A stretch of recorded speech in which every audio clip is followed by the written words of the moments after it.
এ যেন সিনেমার গল্প। একটা সময় সিনেমায় দেখা যেত সাপে কাটা মৃত ব্যক্তিকে কলা গাছের ভেলায় ভাসিয়ে দেওয়া হতো। সিনেমার সেই দৃশ্যই যেন রূপ নিল বাস্তবে। কলা গাছের ভেলায় ভারত থেকে ভাসতে ভাসতে বাংলাদেশে আসে সাপে কাটা এক শিশুর নিথর দেহ। শিশুটির নাম সুমিত দাস। ভারতের আসাম রাজ্যের লালবাড়ি এলাকার ডেকাব ঘাটে বাসা শিশুটির। সাপে কাটার পর মৃত শিশুটিকে তার পরিবার কলা গাছের ভেলায় ভাসিয়ে দেন, এই বিশ্বাসে যদি সুমিত দাস বেঁচে ওঠে। এরপর সেটি ভাসতে ভাসতে বাংলাদেশে এসে পড়ে। হৃদয় বিদারক এই দৃশ্য ধরা পড়েছে কুড়িগ্রাম সদরের দুধকুমার নদে, যেখানে কলা গাছের ভেলায় ভাসতে দেখা যায় এই শিশুটির নিথর দেহ। শিশুটির মরদেহ ভেলায় ভাসতে দেখে কুড়িগ্রাম জেলার যাত্রাপুর ইউনিয়নের গাড়ুহারা ঘাটের স্থানীয় মানুষের মধ্যে চাঞ্চল্যের সৃষ্টি হয়।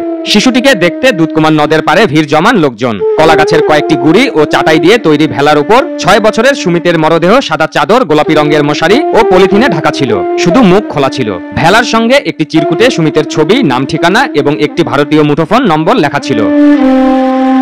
চিরকুটে দেয়া তথ্য মতে শিশুটির নাম সুমিত দাস, বাবার নাম আকুমনি দাস, মায়ের নাম পদ্মা দাস, বাড়ি ভারতের আসাম রাজ্যের লালবাড়ি এলাকার ডেকাব ঘাটে। পরবর্তীতে চিরকুটে দেয়া নম্বরে যোগাযোগ করেন স্থানীয়রা। কল দিলে অপর প্রান্তে অঙ্কু দাস নামের এক ব্যক্তি নিজেকে সুমিতের মামার পরিচয় দেন। তিনি জানান 10 জুলাই সুমিত সাপের কামড়ে মারা যায়। এরপর তাকে কলা গাছের ভেলায় ভাসিয়ে দেওয়া হয় এই বিশ্বাসে যদি শিশুটি বেঁচে ওঠে।